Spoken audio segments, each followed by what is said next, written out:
నేను వంట చేద్దామని కిచెన్లోకి వెళ్ళాను. మా బుడ్డోడేమో సైలెంట్గా ఉన్నాడు. మా బుడ్డోడు యాక్చువల్గా సైలెంట్గా ఉంటే ఏదో ఒకటి చేస్తూ ఉంటాడని అర్థం.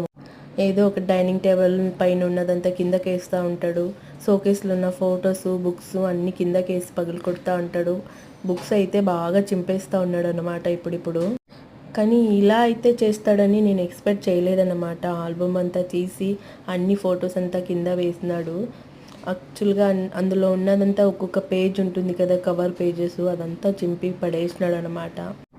చింపి పడేసి దాంట్లో ఉన్న ఫొటోస్ అంతా బయటకి వేసినాడు. చూసి ఒక్కొక్కటి చూస్తూ ఉన్నాడు, ఎవరిది అని అట్లా ఆలోచన చేసుకుంటా చూసుకుంటా ఉన్నాడు. నేను పోయి తీరా దగ్గరికి పోయి, ఏంటి నాన్న ఇలా చేస్తున్నావంటే నన్నే దబాయిస్తాడు. అని ఏదేదో చెప్తాడు, అడుగుతాడు అన్నమాట ఇదంతా చూసి ఒక్కొక్కసారి. సో నేను కిచెన్లో ఉన్నప్పుడు సైలెంట్గా ఉన్నాడు కాబట్టి మా బుడ్డోడు వచ్చి చూస్తే తెలిసింది. లేకపోతే ఇవంతా అసలు ఏం చేస్తూ ఉన్నాడు, ఇంకా చింపేస్తూ ఉన్నాడు. ఏమైనా అడిగితే ఏం తెలియన అమాయకుడాగి నన్ను చూస్తాడు. అప్పుడు ఏం అనలేక నాకే వాడిని చూస్తే అట్లా ఆ పేస్ట్ చూస్తే నాకు తక్షణకి నవ్వొచ్చేస్తుంది. అది గట్టిగున్నా రాలేదన్నా ముక్కి తీస్తాడనమాట.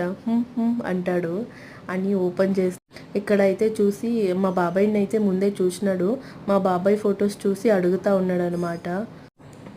అంటా ఉన్నాడు. నేను చెప్పిన ఈ బాబాయ్ నీకు తాత అవుతాడు అని. మళ్ళీ అది కూడా చింపేసినాడు.